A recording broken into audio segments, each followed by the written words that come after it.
fashion actually touches the lives of so many different people. So you're not just saying I'm taking a fabric and I'm making it. That fabric comes from somewhere. There is somebody who's making it, someone who's putting in the effort, someone who needs to be able to make it in a certain way. I was a very hands-on mother. He's walked the runway with me also twice. First time because he was sleeping and I got lots of flack for that also. Because people just like to hate it. And then you have people standing and saying, you are a bad mother. From a hero moment, it became like a...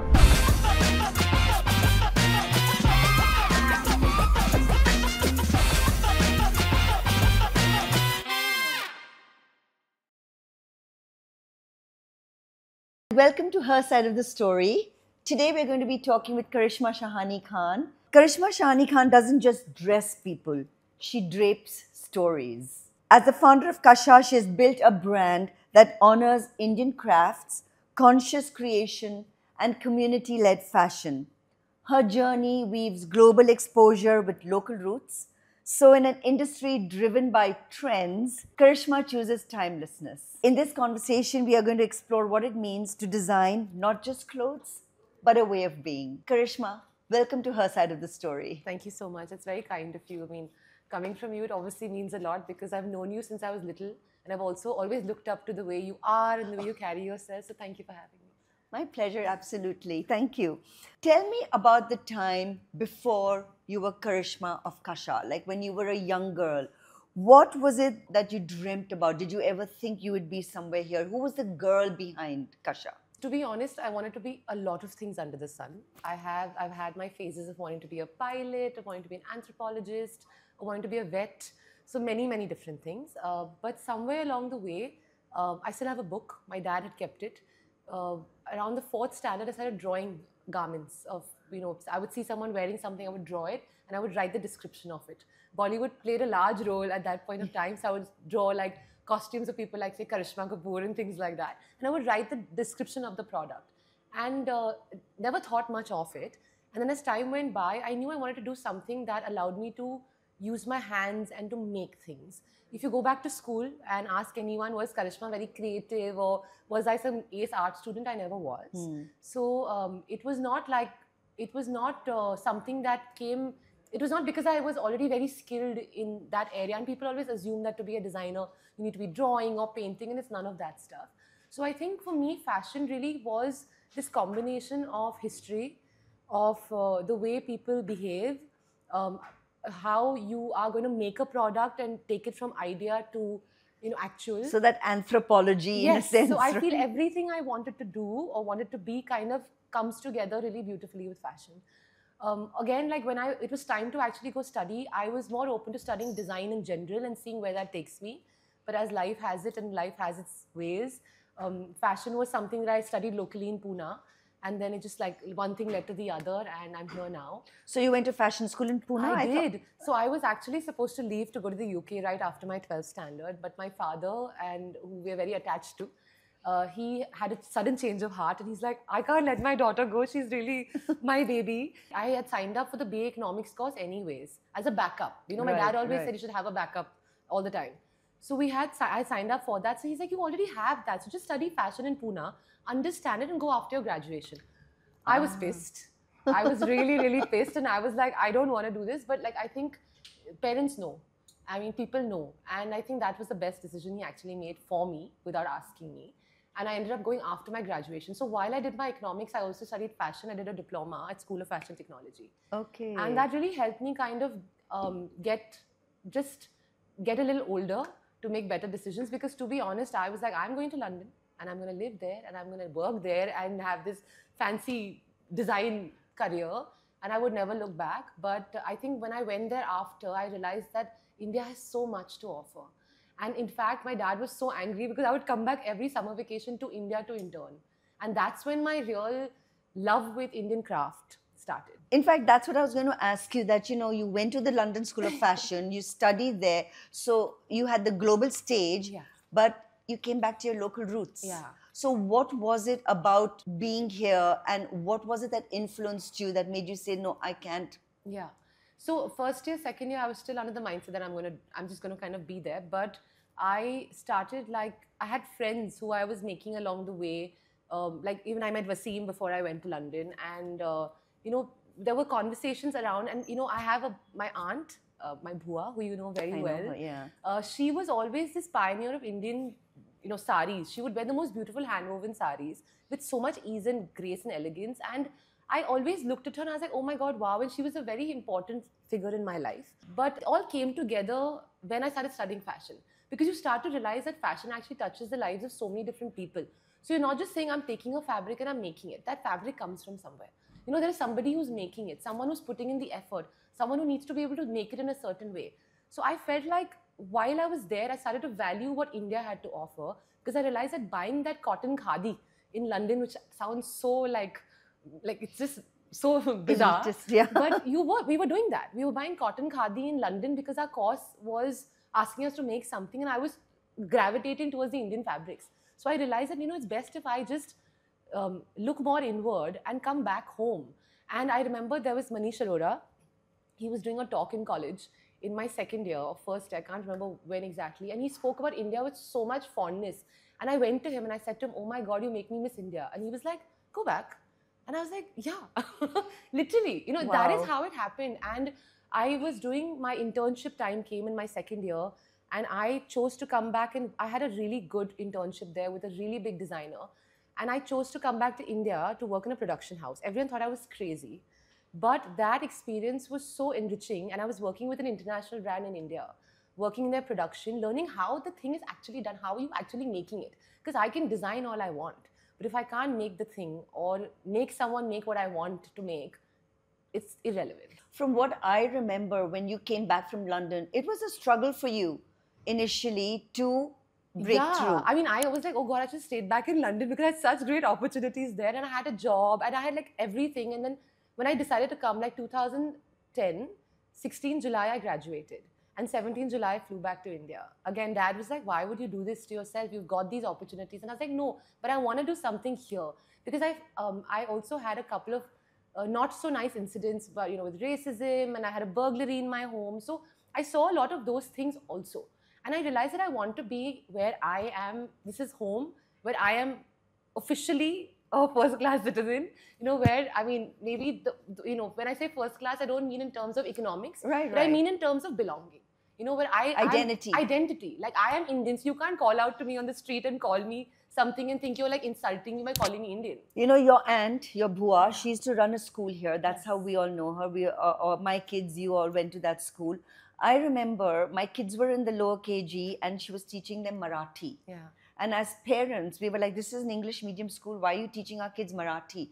And she said, it's about identity. Yeah. Indians go abroad and think they only need to speak in English. Do you hear French people speaking in English? Do you hear Spanish people speaking in anything other than Spanish? Why do Indians not feel comfortable speaking their language? So she was really keen on your identity. Fall very far exactly. So yeah, I think it was, I mean, and when anyone asks me like, what is it? I think it's all of these things. We were brought up in a school that was so, I would say we all became idealists. Where you thought everyone is like that, everything is like this, everything's fine, everything's open, everyone is the same. And so all of this is a part of the journey. Regardless that you went to a school where there were special needs kids and all kinds of kids. Everything was normal for us. Like there was no, nothing felt out of the box or out of the way. And that is what I think has, yes, you realize things a little later maybe. You need more things to happen to you along the journey. But I think everything started when you were younger. And then you came to India and it was a struggle for 2 years, but you finally got your fashion week break. I mean, I think also the time when the 10 to 12, I was very actively working on other projects. I was busy getting married. I got married in 2011 and everything was, but yes, being in India, I suddenly was not sure like where do I belong. There was this idea of belonging. I want to come back to India, but my product was not Indian, so to say. It was inspired by India. My first collection was called Yatra. It was about the Yatra to my India, not your India, mine. So there was about like, how do I see it? But that doesn't mean that just because you want to come and belong, you belong. You still are, So I feel like it was, the idea of India was so fascinating and appealing that it brought me back. But that didn't mean that I fit in immediately. So tell me, what was that My India, your Yatra? It was inspired by travel. It was inspired by people. It was inspired by gods and goddesses. It was inspired by the way you pray to gods and goddesses. So we had like dresses in it that were, when you take the color and you put it on God, the color goes into the crevices, right? It kind of fits in there. So there were pieces inspired by that, where there was dip dye on the sides. Like I had hand embroidered, like with thread work to like just French knots, but they were to replicate flowers. So it was just very simple. So if you look at it, even if you look at our work now, even if I don't tell you where we're from, you won't know where we are from. Yeah. Right? But if I tell you, it'll just make sense. Yeah. I'll say India, you're like, oh yes, it's India. But nowadays, like we do these shows and people come and say, where are you from? Mexico. Are you from Spain? Like, because the product is, and that's what we want. We're saying that this is what India is. We're not, you can't define us. You can't put us into just these two brackets and say, this is what defines India. This is India, this is New India. Where we fit in everywhere, but like we belong here and we kind of champion that and we celebrate that, but not in the way that you know. It may be in a way that I understand, if that makes sense. No, it does. It does make sense because India is not a monochromatic country. It's like everybody is different. Absolutely. Anyway, all humans are different, they all have their own identity, their own fingerprint. And so India is just such a colorful country in terms of the kinds of people you find here, the kinds of things, products and all that. So is there a specific part of your India that is what you bring into your clothes and into your sensibilities? And so, my first inspiration came from a person I saw at a traffic signal at Kumbharwada. Right? He was walking, he was homeless, and it's nothing to romanticize, I know. But he was wearing so many layers of clothes because that is all that he owned. And maybe that's what he had and he was taking it around with him. And I just found that so poetic in a way. And I know like there's lots of debate, we can debate about this. But it was these simple things about how people take what they have and they make it their own. So it's not, now the same thing would apply to a designer sitting in another country and speaking like I'm speaking right now. So it's not like I'm not only taking from form or motive. I'm taking from the feeling. From, we talk about like our last collection was called Samantar, where we're talking about like, spirituality. Or we're talking about one of my collections is called Kamkaj, where you're talking about like I used to travel a lot. So I'm going to Ahmedabad, I'm going to, UP, I'm going to Maharashtra. And I'm seeing different people in different markets dressing in certain ways where they may be wearing a shirt and a bottom, but they're so different from each other because they're trying to fit into the local scheme of what is needed, what the environment is. And then you and I are just wearing like anything and we all look the same no matter which city we come from because we've forgotten what the localization requirement is, right? So that was very fascinating to me. And then people are working their entire life and just making money so they can then spend it for their daughter's wedding. So Kamkaj for me was like talking about this idea where you're working and then you're playing and you're using all the money you make it work at play. Now this is not an Indian idea, but it came from these visits to these markets and understanding. And so explain to me, how does that translate into clothes? Yeah. Like give me an example. So what we did, and I'm going to talk about that particular one because I've spoken so much about it, is that we worked with like Ajrak block printing at that point of time. And it was all about, like, when you look at work where you think of checks and stripes. So we printed everything in checks and stripes, and you think of play, you think of flowers. So we tried to put like flowers and geometry together and printed in Ajrak with that. And then we did embroideries on Ajrak? that. Ajrak is a kind of block printing that's done in Kutch. Okay. It's a natural dye process. So the idea was to work with, so the motive still came from these ideas of workwear and checks and stripes, and then, flowers and like just celebrating and like a lot of excessiveness from that. And then we blended the two. So the entire collection was a mix of these elements with the bush shirt, which you see in UP, or like, a lungi style skirt, which you'd see, a man wearing somewhere, or, like a dhoti pan, or then like a sari, or the sari made in a way which is, and also sari, like for us, I love the sari. I think it's so beautiful, can be worn in so many different ways. And we've done lots of iterations of clothing inspired by that silhouette. You don't do saris? We do saris, but we also do iterations of saris. But like sari is not a prominent focus for us, but our sari dresses are. So they are basically taking from the sari. So the idea is that you can what do you call it? They are wraparounds. You can drape them. You can still play with it. So the essence of the sari we want to keep. It's not about taking away from the sari, but it's about inspiring from the sari and taking it forward into products that also can be translated for people to wear everywhere and anywhere. So really, that is the way we function as a brand. And those are the things that inspire. And you talked about coming back to your local roots. Yes. Pune. As a fashion designer in India, if you want to make it big and really be known, you find most of them are in Delhi or Bombay. Yeah. Which is what people assumed. Everyone was like, are you from Delhi? The Bombay people think I'm from Delhi. The Delhi people think I'm from Bombay, and everyone in between is just confused. So we are based in Pune, very proudly based in Pune. It is home. It's always been home. My family moved here many, decades ago from Pakistan because they had to, because they want. Some moved because they had to, some moved because they wanted to.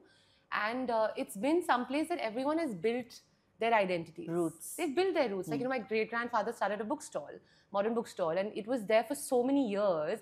And people still talk about, if I tell someone I'm, Vishnu Shahani's granddaughter, they'll be like, oh, modern bookstall, And then there was Bua, with what she did. Obviously, everyone worked in such different spaces, but they all created things that have immense value to people, And it's, when I talk about value, I talk about emotional value also. So I just felt like this was home. I belong here. Also, Pune offers you this nice little balance between working and playing, which is what I also like to do. I cycle to work. I mean, I can't ask for anything better, right? And also for me, it was a challenge because where do you start in a city which is not, it's not textile focused, it's not manufacturing focused. We manufacture, but very different kinds of products. So it was obviously a challenge. It's been really challenging. How do you source the right fabric? How do you make the product that you want to make? So we've also been a lot about skilling and upskilling. So for me, skilling is a large part of how we function as a team. So we bring in like freshers, and our senior will train them. Like the senior staff will train the freshers. Then they will reach a certain point. And that is how we can function. And sometimes I feel it has its benefits because that means that the people who are coming in are not coming with any preconceived notions. We're able to mold it and work in a way where you're getting quality products. And what kind of skills do people require when they come into this? You said that you used to sketch Bollywood actresses and name it, but you were not an artist at all. But then you went and studied fashion here and in England. Do you require the skill of sketching, drawing? Is that a necessity? I mean, if you have it, it's always good and it's going to help you make your portfolio look great. But I don't think it's an absolute prerequisite. I think what's more important is that you can understand the design process and how things need to move from point A to point B. And I think that is what is important, like how you think and how you apply that thought and how you create a product. And fashion is a lot of work. People really think it's about beauty and that runway. The runway lasts for like 7 to 8 minutes. Everything before that and after that is what the real business is about. In fact, I was going to ask you that, as somebody in fashion, other than creating clothes and stuff, do you feel you have some kind of a responsibility? Yeah, of course. I think we do. I think when I chose to do fashion, I had this grand aunt who was extremely, like, she was, had studied, and she's one of the first people who she went by ship to study internationally back in the day, to study languages and stuff like that. So when I told her I want to do fashion, she's like, but you're not dumb. Like, you should do like philosophy or study something like that. And I'm like, I don't need to, so the perception that we've always had about fashion is that it's very frivolous. And she had the same one. Luckily, she was able to see the work I did and she was like, okay, you know what, Karishma, not bad. But it was, and I think so, I have also been trying to challenge that idea that fashion is a lot more than just certain things that you assume. Also, secondly, in terms of, you have to understand fashion, textile, clothing is like such a large industry and it's super polluting, right? It is very polluting. People are buying it at a rapid speed. We're talking about like brands that are making it at a rapid speed. People are disposing it at a rapid speed. You're getting deliveries in like few hours now. And for prices as low as 500, 600 rupees. I mean, I cannot compete with that market and I don't intend to. But the point is that clothing does have a hampering effect also because actually roti kapra makan used to be a necessity. But the kind of kapra that's being made now is not necessarily a necessity. So we're also making a product that we have to also work towards how long it's going to last in the wardrobe. It needs to really outlive a lot of different things. What do we do with the waste that's generated from our production? How can we use that? So one is in product, but can we use it anywhere else? Like we make our own paper also. So the idea is that so it is a responsibility. So sustainability also along. It is a responsibility. And I think it should be a part of the value system. And being from India, I think it is. We're taught how to, our grandmothers give us things. We've got heirlooms, we've got jewelry, we've got clothing, everything. You will use a t-shirt in your house, make it a pocha, and there's still value in that. So the point is... put soap in socks. Yeah. My mother used to have that for washing bartans. And isn't that amazing? Like so we've grown up with that. So it's only imperative that that's already very embedded in us. So it is, fashion comes with a responsibility of doing, and I think every job comes with its own, but I can only speak for fashion. So yes, and then also the idea of like equality, you know, women, you know, we don't have a, like, honestly, our staff is very 50-50. It's, we've got men, we've got women. And I do believe that men also need to be supported. But the thing is, it is important that they view us as equals. You know, that whether he's coming to work here, then how he goes and treats his family and his wife and his children is very important to me. So yes, it is. These are all responsibilities. So tell me, a normal day, you've got your interns who you're training to, take over. What kind of conversations would you have where you are weaving in these kind of... You know, so when we're talking about freshers coming in and skilling them, I'm also talking about tailors and embroiderers. I'm not just talking about people who are practicing design. So it's like a mix. Even for someone, how do you make that product and how do you sew it well? You know, in India, we give so much emphasis to textile, embroidery, weaves. We don't give so much importance to how a product is sewn and how it's made. And that is something that we take on, like, I find that so interesting. Like, I can have the most beautiful textile, but if I sew it badly, you're not going to wear it. No. Right? So we have to start viewing all these things also as crafts and, you know, how things are put together. So I think, how do we, like, it's so hard to like pinpoint and be like, oh, we do this for this to happen. But I think it's also through the fact that you are doing it, people are seeing you do it, and somewhere it's making them feel hopeful that they can also do it. So role modeling and, role models are a huge word, but I think it's just about, it could be for anything. It's just about practice what you preach, or you know, you do what you say you're doing. My Master G's daughter came and interned with us, and she did not want to do fashion, she wanted to do accounting. So we're like, great, do it. But she actually wants to study psychology. I'm like, this is a great place to come and figure that out. So my point is like, it's so, for me, that's a win. You know, where his daughter now, and I've seen her grow, is now going to study, and he called me, he's like, you know, I'm so confused, what should I do? She wants to do this, what should, and I was like, let her do what she wants to do. You know, you should know better. So for me, these are really, really valuable things. So this is all part of the responsibility of fashion in a very broad way then. And I think, you know, not to sound like any kind of anything, but I feel like there is a certain energy that we carry, and I've realized is that if I misbehave or if I talk badly, automatically everyone around me also feels like it's okay to do that. And it's not because I'm some big role model, it's just because if it's, you know, it is our responsibility to even talk to each other in a certain way. So in my office, if a person of a senior management level talks to someone who's super junior badly, that's a problem for me. So the point is how you speak, how you treat each other, how you behave. Just because you are like a communication person, it doesn't mean that you can, you will not clean up after somebody else who's something else. It doesn't work like that. So I think it's just the way we want to be. Egalitarian in a sense also. And also happy people make happy clothes. I like that. I like that. Happy people make happy clothes. Talking about your fabric and handicrafts and things like that, which is what you use, how do you research and decide this is where I want to source my fabric from, this is where I'm going to do, this is what my next collection is going to be? What do your clothes say about your own story, like about you personally as a person? So my clothes are very personal. This Ka-Sha, it totally is about how am I feeling this season, and it's a joke also in the office about that. And it's always been that way from the beginning, because I feel like where we're going, and I would say as a team.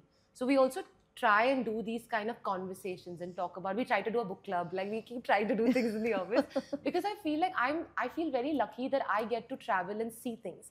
And then I feel like really sad that my team doesn't get to see it the way I get to see it. So I like to keep bringing it back to them, and I want to be like, I want to share it with you. So we'll have these long conversations about things. So somehow we try and align on emotions that we're feeling, or things that are inspiring us and things that are happening around us. So definitely the end result is also very personal.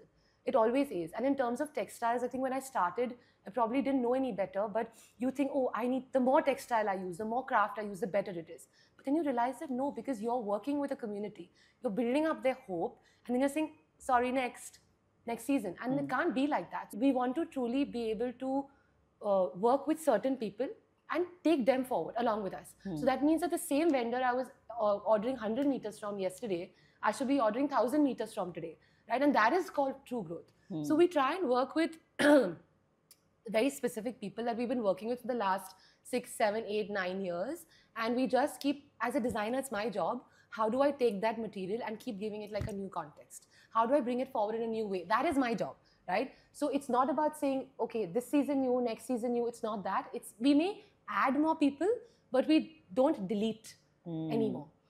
That's also part of responsibility and Yeah. sustainability and supporting a huge team along with you as you grow. Yeah, because I know how it feels. Imagine if a buyer buys from me this year and season and next season just drops me from their store's roster. It's heartbreaking. Yeah, So, yeah. No, no, same no. thing. So creative people often have this pressure to keep creating. Yeah. Have you ever suffered from this moment of stillness where, like, you know, you feel like, oh my God, I've got a block. I can't do anything. I can't create. And how have you navigated that, if so? Because it's so personal, it's bound to happen. That this is bound to happen. My team often tells me, we just did a collection recently, which we finished in a very short period of time. And my sister is, our head of production, and she handles like my sourcing and production.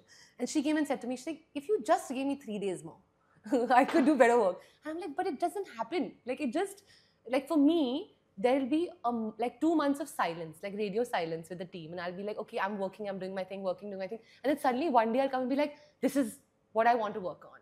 And I feel as a creative person, it's not a good thing. It's not, I wish I could be more organized for my team. And of course, it helps them immensely when I'm like that. But sometimes it does happen. We lost our father last year. And that was very hard. It was like it is for everybody. Yeah. So when you're grieving, you don't realize many other things. So it was hard to create. And then also at one point, it was also therapy to create. So so it kind of works in 2 different ways. Like, so as a brand, I think we were creating more collections pre-COVID. Post-COVID, we reduced it. We're like, no, we don't want to. We will do 2 collections or 3 collections at the most. So I think there are moments when you're dealing with other things that come in the way, but then also there are moments that this helps you forward. Have there been moments when you've thought, I'm just going to walk away? Yeah, of course. And I have great people around me who are like, no. I have a very supportive, and I think that's why Pune is also important. But having said that, I have people who live in other cities because all my best friends have gone away, but who still kind of hold you down and be like, just call me tomorrow. And of course, there have been times when you're like, what is the point? What is the purpose? What is the purpose of my life? Why am I doing this? And it's a hard business. It's not an easy business at all. And you have to constantly, multitask, and you have to choose, and you have to function. And it's not always like rainbows and... Yeah. Do you think Ka-Sha is a success story? And when was that realization that, okay, I think I have finally come to a point where I've made it? I feel like it's given me a lot of... it allows me to come and have this conversation with you. It gives me many other such opportunities. So definitely I know that we've got something beautiful that we are building, right? I am very hard on myself, so I will never sit and be like, we've made it, and I feel like there's so much more to be done. So yes, I'm very happy with the way it's going, and I feel like we have made something, and I like to look back on it sometimes like my baby. It is, my son actually calls the brand his first baby, this is his elder sister. So he's like, actually, yeah, she's my sister, and then I came after that. I'm like, that's correct, you've gotten it right. So it is like that, and there are like such good opportunities, and I'm so grateful that we get these opportunities, and we've really traveled to different places, shown our work, and just the kind of love that you get sometimes, you're just like, oh my God, it's lovely. So I'm very grateful, and that's how I like to say. And along this journey of success or whatever it is, has there been anything you've needed to unlearn in order to grow? Yeah, so many things. My first unlearning experience was when I was an intern. I was working in Kutch, and there was these women that we would meet, and they were all working on like their wedding products that they would take when they got married, and they would embroider on those. And I was like, but you should be doing something else. And then the girls also, some of them study to a certain age and some of them don't. And this is, I'm talking about 15 years ago. I went there with my ego saying that, oh, this is so bad, and you men are so mean to them and stuff like that. And the women turned one day and said to me, you're right, but also you're not right. The thing is, we genuinely find joy. No one is holding us down with a chain and doing it. There are people who do that, and they're the ones who have to be dealt with, but maybe not us. So the point is, you start to realize that just because something doesn't mean it's right, and just because it sounds right, like it sounds right now, you should be A, B, C, and that is the only way for women to go forward. So it sounds completely right, but in reality, it's so based on who you are, what you do, where you're from, happiness, unhappiness. I know people who are super doing everything correctly, but super unhappy with their lives. So at the end of the day, it makes you realize that you can suggest, you can offer, you can say, this is what my experience is. And they can say no. And when they say no, you need to learn to listen. So I think that was a very humbling experience very early on. Then obviously there are also like products that you make sometimes. And you're like, oh my God, I love this product. And actually you love it because you've been seeing it for so long and you put your heart and soul into it. Doesn't mean everyone needs to love it. And there's been times when you have to follow your gut and be like, I remember we did this one product and my team kept saying to me, no, this is not going to work. This is not going to work. And I was like, I want it to be done. And it worked really well. What kind of product? So we done these dresses, I think in 2013, and we had these big bows at the back. So it was like solid dresses and like just red with like these really nice pleats and these large bows at the back. And that was the first piece I was making of it.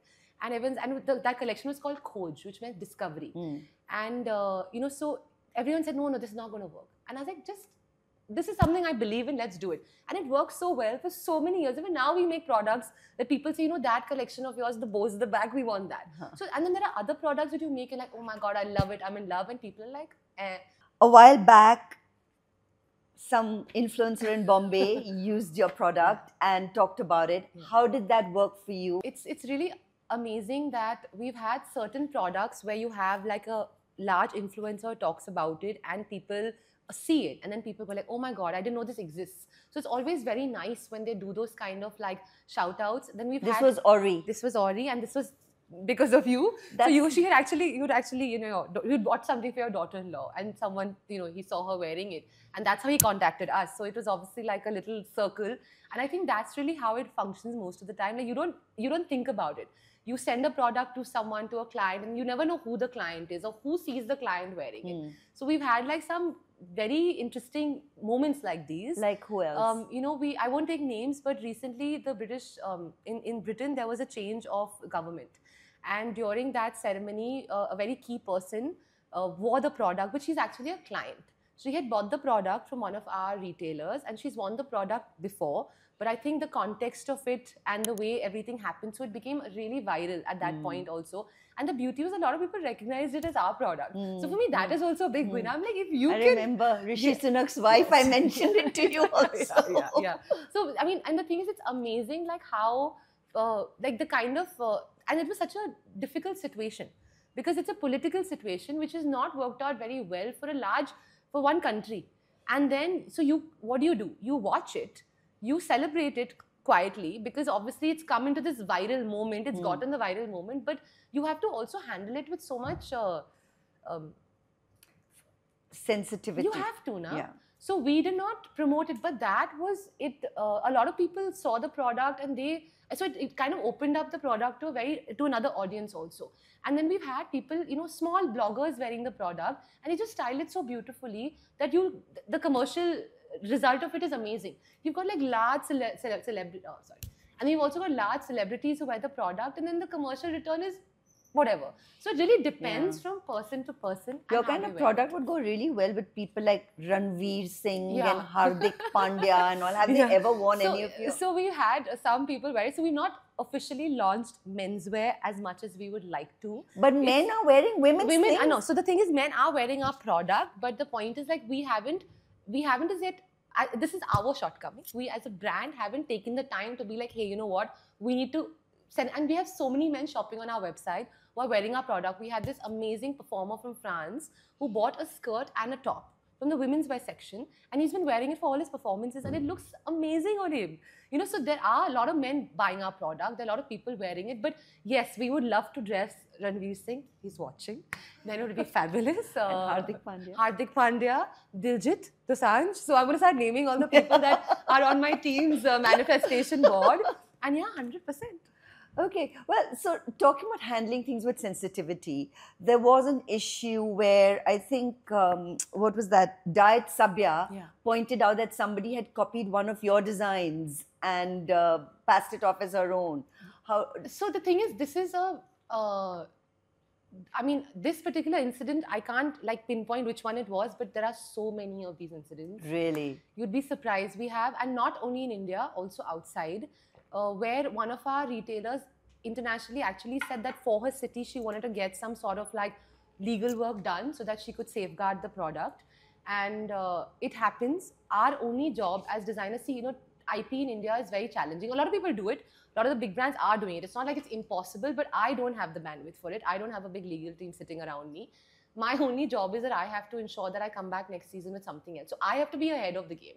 And as long as I can stay ahead of the game, the copies, people I mean, can keep so doing I what was they going need to do. ask you, how do you deal with plagiarism? Let me tell you, my son got married a couple of years ago, and I was shopping for the wedding, and I went to the store, and they were showing me all these beautiful saris, and they said, "Madam, this is from Manish Malhotra's latest collection," or "Madam, this is Sabyasachi," and you know, at like 1/10 the price of what those guys charge. So how do designers and people like you deal with this? So now they are doing a lot of like work with it, like all like the names you've mentioned, they are working on it with their teams and trying to figure out ways. But you know, honestly, it is such a deep-rooted issue. But also telling you the other side of it, I remember when I was getting married 13 years ago, we had gone out to, I was not even in town, and my mom had gone out somewhere to buy something, and she bought a sari for me, very beautiful sari. And she gave it to me, and I actually also used it for one of my, I used it at some point. And then later, a friend of mine who was a big fashion person said to me, "You're wearing Manish Malhotra." And I'm like, "No." And they're like, "No, this is Manish Malhotra." My mom had no idea. It was just a beautiful sari. She went to a store, she bought it, she brought it home. Obviously, it was a variation of it, but this person pointed it out. And I was like, "But how do you tell? How does a normal person like my mother would never know?" My mom is just, she doesn't know who's making what. And if she goes to a store and she finds something nice, and the guy didn't even tell her. So it is not like, you know, lots of places you know, you're going, see, there is also another problem. You're going to a certain store because you know they're doing the fakes, they're doing the copies of it. And that's problematic. But in so many cases, people just don't know, you know, and I'm working in fashion, and this is like 13 years ago. I wore the sari for some lunch or something like that. So, I mean, how do you combat that? Yeah. But that's interesting because it's a different type of question now, but you know that, okay, this is a Manish, this is a Sabya, this is a Tarun, this is this. What is it? This is a Karishma, this is a Ka-Sha. If somebody had to say this is a Ka-Sha. So I think you, now at the moment I would say black and white is quite like our color, which we've been working on with, you know, a lot of geometry, a lot of like monochrome, where there's a lot of details and things happening in it, but it is still, it's not multicolored, it's not multi-hued, but it's like multi-pieced together. Also like in terms of silhouette and shape. So I think these 3-4 points are things that people end up sending me pictures. Like someone wore something black and white somewhere else, and someone was like, "Is this yours?" I'm like, "Everything in black and white and stripes is not mine," you know. So how easy is it to plagiarize a Ka-Sha creation? I'll tell you, we've had really big brands like which have like these online presence where they print it. So they'll take our, you know, we've got these dresses which have these very intricate like appliques on them. Like what I'm wearing right now is a very simplified version of our patchwork. So we've got like these more intricate like patchworks, people print. Then we have people who have someone had sent me a picture, but you can tell, like we can tell, other people won't be able to. And I don't even know if they're selling it as a copy of ours, but just as a product that looks good and they also want a piece of the pie. So there's also that bit of confusion. I want to switch tracks a bit and talk a little bit about Karishma the person. I know that Wasim is your husband. I also know that he was your professor. That's another story.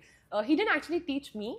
He taught my juniors, but yes, he did teach in the college that I was studying at. And was that a big scandal? It was, yes. And it was. And then people obviously were like, "Oh my God." But also it was almost towards the end, if I can be fair. And I met him just before I was about to graduate. And now obviously everyone's okay with it. Now it's all good in the hood because we got married and it's been so many years. But yes, it did cause a lot of gossip in college. So other than that, what I was also curious about as somebody, you know, from different religious backgrounds, was that an issue, number one? And how do you navigate, you know, being married to somebody who's completely different in that sense, and how are you raising your child? And any tips? Because unfortunately, it still becomes an issue today, regardless of however much we want to talk about secularism. I think that it was an issue, definitely was an issue. I was again blessed to have some family members who were very neutral about these kind of things and very supportive, but a lot of them didn't get it. Some people said, "We will not come for the wedding," and things like that, which is fine. So eventually my mom stood up and she's like, "Whoever doesn't want to come, doesn't matter. Whoever wants to come, we'd love you to be there." And we had our fair share of challenges because also it's not just about religion, it's also about just everything else. Upbringing and Upbringing, but lifestyle. also we've got a large age, difference and things like that. So there's many different components to it. So I feel like what's important is that people need to learn to talk and communicate. Again, we came from Bhojwani, so we were in this thing that everyone's fine with everything. Yeah. It was a rude shock when you realize that everyone's not fine with everything. So you also have to kind of deal with that, or unlearning in a way. And so it's been a journey. Our son is free to choose who he wants to be. You sometimes think there's nothing in a name, but there's a lot in a name. I was recently not allowed to go into a space because I had the Khan surname in my ID card.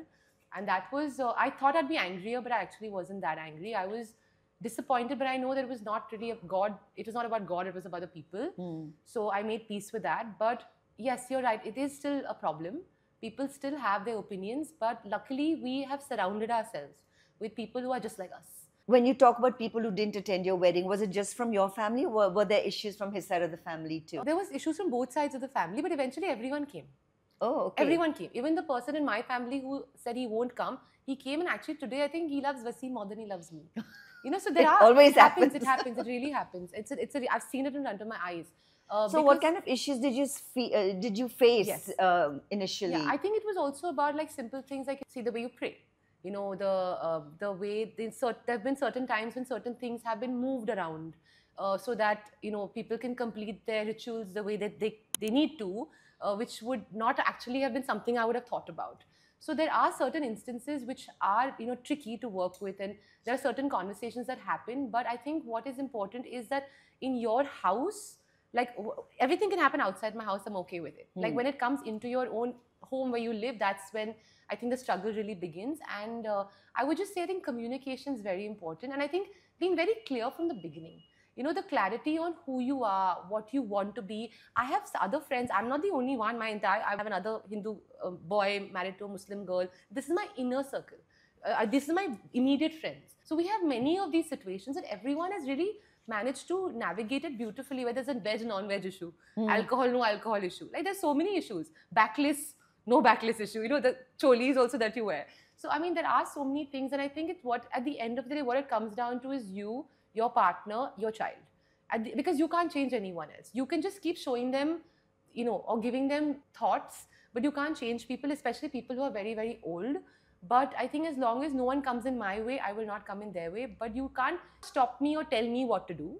As long as I don't offend you, you cannot offend me. And then as a person, how are you juggling this successful career, motherhood, being a wife, living in Pune? I mean, how do you bring it all together? I travel a lot. Like travel is my thing. So I'm always on the move. And my son is initially till he was about 3, he used to come with me everywhere. He has some bizarre number of boarding passes from the first 3 years of his life. It was so easy. Just pick him up and go. So I was a very hands-on mother. He's walked the runway with me also twice. Oh. Yeah, the first time because he was sleeping, and I got lots of flack for that also, lots of hate.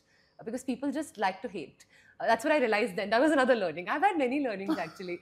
Just because you were carrying him in a... So he was in a baby carrier by a very prominent brand. He's now 10. He's going to be 10 in November. So that time it was a very famous brand, and I bought their baby carrier, and I had a show. He was 3 months old. And for me, not working was not an option, not because I needed to, feed anyone, but I could not let my team down. So yes, I could not just be like, hey guys, sorry, pausing it. And also for my own mental sanity. Like I'm a person who needs to keep doing stuff. So I worked all through my pregnancy, except for those 40 days that he was not supposed to be, like for his benefit. Right. So he was in my carrier, I remember. We had a room upstairs, but I didn't want anyone from my family to miss the show. And I would never leave him with a nanny alone. We had one Maushi used to come with us everywhere. And I would never leave him alone with her. So the option was either Vaseem or my mother or my father or my sister would have to miss the show. And I was like, no, everyone needs to be here. So I took him backstage to feed him, and he slept off. And because kids are not allowed in the front, right? At least at that point, he was too small. And he slept off, so I just let him sleep. And my show started.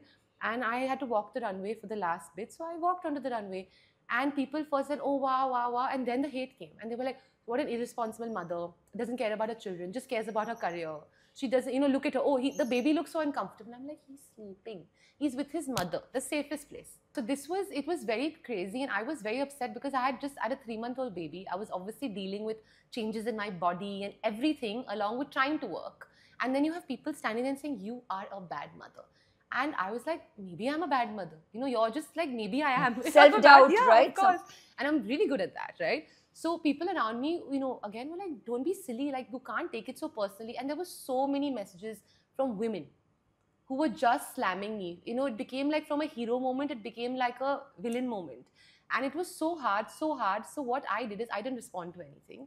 And the next season, I actually worked with a baby carrier company who makes these, you know, the sling ones, because they had suddenly, they were also available, but not so freely available. So I worked with them and we created 3 sling bags that were made by their company. And me with my son, and both of them with their kids, we all walked the runway the next season.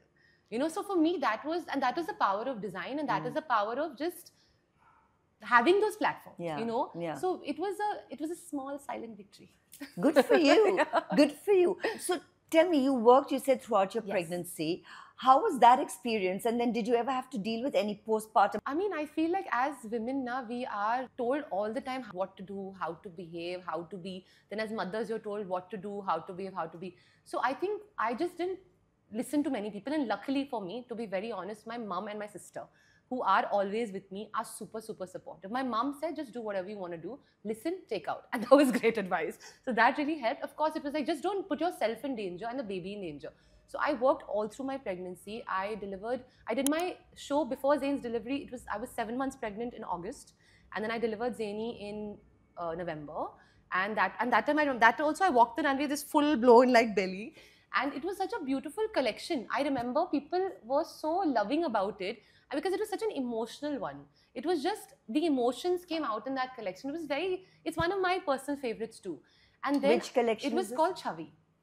And it was like basically about various influences that you have in your life and things like that. So that happened, and then I gave birth to Zayn, and I sat at home for some time, and I realized that I'm not this person who can be sitting at home. My team was also very supportive. Even Fashion Week was very supportive. You know, they would clear the wires for me when I was backstage, because I was full blown. You know, I was pretty. I think it was 8 months, not even 7. And even when I was like at work, I had a bed to sleep and stuff. My best friend Divya discovered I was pregnant because I was sleeping in my office. And we shared an office that time. And she walks in, she's like, why are you sleeping in the office? Something's wrong with you. So the thing is, everyone came. It was like, it takes a village. And everyone came together so beautifully that I feel like till you don't ask, you're not given. So if you go like, listen, this is my situation, I want this support from you, it usually comes. And even after giving birth to him, yes, it was difficult. But I think because I was so wrapped up in just being there for him and being there for my 2 babies, Ka-Sha and Zayn. So the older sibling. That I think it really helped me from a lot of other depressing or saddening thoughts that I could have probably dealt with, because I am an overthinker inherently. So I feel like that helped me. And also, I would just pick up Zayni, and we've had such great adventures together. And I really value that, because I've spent the first 3 years of my son's life was him and me. You know, Wasim was there, but it was him and me, and it was exclusive. Like, we were exclusive. And it was really beautiful, really beautiful. You talked about self-doubt, that you have a lot of self-doubt. And as a woman, you have this mental and emotional baggage that you anyway carry with you. So what is the hardest part of running a values-led business, like, you know, with responsibility and sustainability as a woman? And what keeps you going? I think running a business like that, as any gender, first would be just that people sometimes don't understand it, because people are so used to value for money. You know, it's all about, you know, what is the best deal I can get. And in this business, we can't give you that, because the value proposition of the business is only that we are ensuring that everyone gets value, not you alone. So it's a very like, my community needs to get value, not just my customer. So definitely that is one challenge. So in terms of, you're putting in so much hard work, effort, time, like our applique pieces are, I had a customer I met recently at an event, and she was like, why is this so expensive? It's only sewing. I'm like, yes, but it takes 150 hours. Like you're a darji. What are you talking about? It takes 150 hours to sew, and just because it doesn't have sparkles and, you know, shine in it, it doesn't mean that it costs any lesser. So I think that is a big problem anyways that everyone faces for businesses like ours. I think with women, sometimes I remember when I got pregnant, my team was like, will you shut the business? You know, so they assume that as women, you may have to do that because you may have to. Like, so I think sometimes the faith is, I mean, and maybe now it's very different. I'm I talking mean, about 30 I years was going to ago. say, okay, so I am like your mother. Yeah. People would say that in my generation. I did not expect that they were even saying No, that. 13 years ago, I was asked that. When I got pregnant with Zayn, I was asked that question. So, see, again, now this is a different time. And now, when we started off, we did not have like this. Uh, Instagram was there, but it was so nascent, so nascent. It was too early. Everything was, we were in that in between. We were the in betweens. We had it all late. We had good stuff, and then we got good stuff, and we were like those in betweeners, right? So, it was interesting that people would believe that as women, maybe one day you're going to close your business because you're a woman. Yeah. You have other responsibilities. And then obviously a lot of stuff that people would say about motherhood, how. So I think for me, the business part of it, the main struggles, gender related, would be like this: the assumptions that people have on what my next move would be just because I am going through a certain phase in my life. That is a big challenge. Apart from that, I feel like in fashion, there are many women working. So vendors, artisans are very used to working with women. So that way we have a little bit of, it's an easy place. And I also would like to say it's a really lovely industry. It allows you to be who you want to be. So you can sit there and talk whatever you want to say of it, because you're watching all these movies that have been made and made fashion, and people in fashion look like monsters. But you know what? You can be who you want to be. And that is such a wonderful space to be in. And I feel like that is the big benefit of our industry. Do you do collabs with other fashion designers? We keep talking about it. I have some lovely friends in the industry who are like, we will collaborate. But it doesn't, everyone's always running. There's just so much going on, but not closed off to it. Someday, you'll probably see something exciting. What about foreign collabs? We work with international stores, and we do some really amazing events internationally where we are able to meet people, like ourselves from different parts of the world, so our counterparts. In fact, I did this wonderful education program this year, and it was something I was meant to do for the last 2 years, but every time I was like, oh, too many things happening, can't do it. But I think also with the whole situation last year, I was like, if now or never. So I went and did it, and that was also so nice. We were 23 or 24 people from different countries. Wow. We all lived together in one space. We had our own rooms with shared bathrooms, so full joint family system. We kind of dealt with this idea of sacred, and then we explored different translations of that word. So by looking at the way sacred is, like we went to a religious place, and then we also did this shaman was there, and we did this full like drum beating situation. Then we went to water, we went to earth, we went forest bathing. So basically looking at what does sacred mean in different contexts. So it was just such a wonderful experience, and then there you meet people and you want to collaborate. So the collaborations are not always with a fashion person, it could be with anyone, and trying to see like what else can I do, which I will never be able to find the opportunity to do by myself.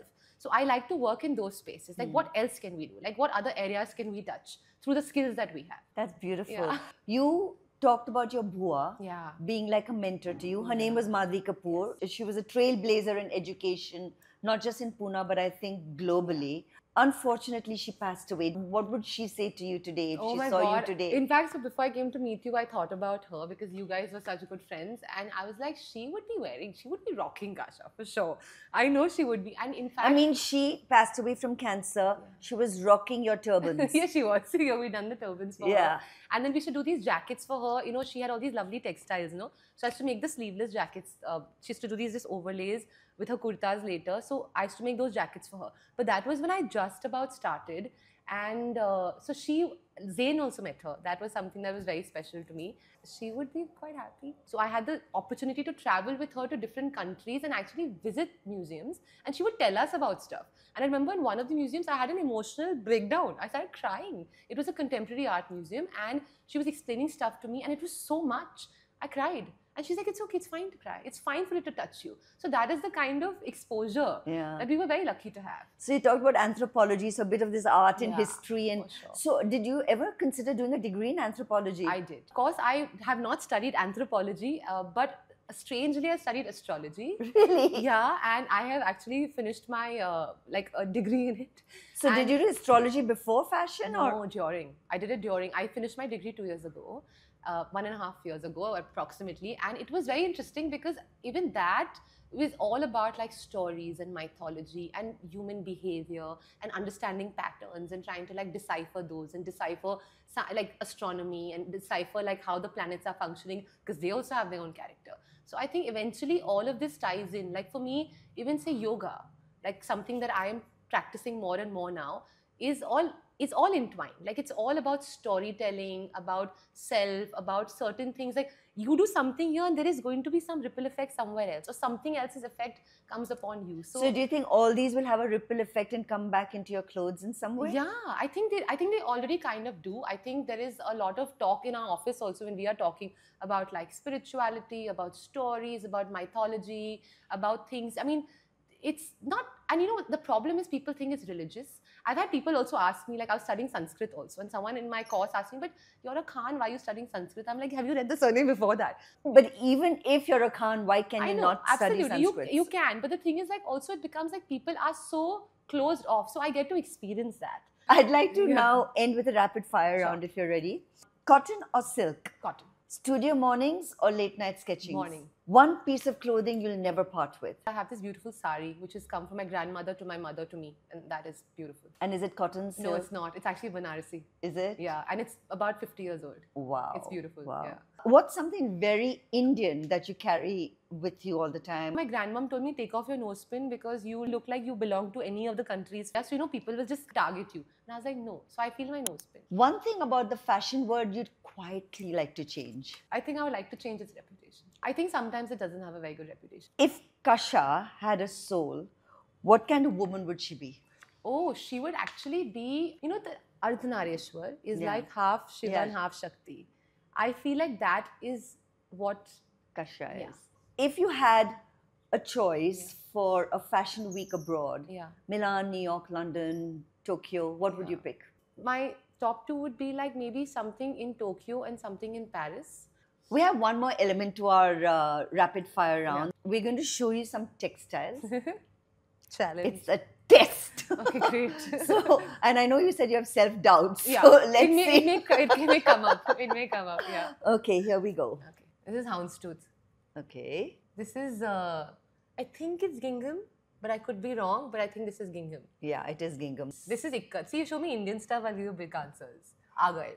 Argyle is so Yeah. common, like you really understand that. This one is ajrak. Oh my God, I didn't know Yes, this and one. ajrak is actually from Sindh. So it's a very Sindhi text. I mean, it comes, my father used to have a lot of ajrak pieces in his house. This is kalamkari. Right, yeah. This is patola. I love patola. It's It's a beautiful. Gujarati thing. Yes, I think yes, that's why yes, probably yes, I yeah, like maybe that's it. patola. That's block printing from Rajasthan. Ah, okay. So you got all of them. Yeah, almost all. Perfect, perfect. Okay, so before we end, Yeah. one last little emotional hook that I'd like to ask you. If you could stitch one message into every garment a young woman wears, something she could carry close to her skin, You know, we what already would do it that. say? We've started doing that. We have intentions in all our products You're that are sewn in. kidding. And I think the one I'm wearing also may have it right now. So we're trying to put in intentions for people that when you buy our product, you can read it. And they're different kinds. Like, you are the energy you carry. They are basically based on trying to motivate you and also trying to like take your power back. Not in an aggressive way, but in a way where you know it because it's with you on the garment and it's your superpower. Just remember it. Like, I am the source, the flow, and the expression. And the idea is to say that it's me. I am doing this, and you know, manifesting is very good for health. Yeah. But what was the genesis The of doing genesis this? of that was actually our new summer collection. It's called Urja. Urja means energy. And we felt like we are always talking about this. We're always saying happy people make happy clothes, and we want you to feel a certain way when you wear our product. So maybe some days you can't feel it because you are just not in the mood to feel it. So can we keep reminding you? How perfect, how Yeah. beautiful is that? It's so lovely to end on this. Yeah. Manifest. Do you manifest? I try to, you know, I really do try to, but I feel like sometimes like you're manifesting, saying all these lovely things, on the other side you're like self-doubt, self-doubt, self-doubt. So you have to first deal with the self-doubt, get that out of the system, and then manifest better. So is Ka-Sha a manifestation of Karishma Shahani? I would say yes. And also, but at the moment it was only Karishma Shahani. Now it is the entire team, because I know everyone in that team is manifesting it in a way that also works for them. So I think it's a manifestation of us as a little community. Karishma, thank you so much for speaking to us. It was such fun, and I mean, I think I've known you, but I've discovered so much more about you. No, thank you so much for having me. Means a lot.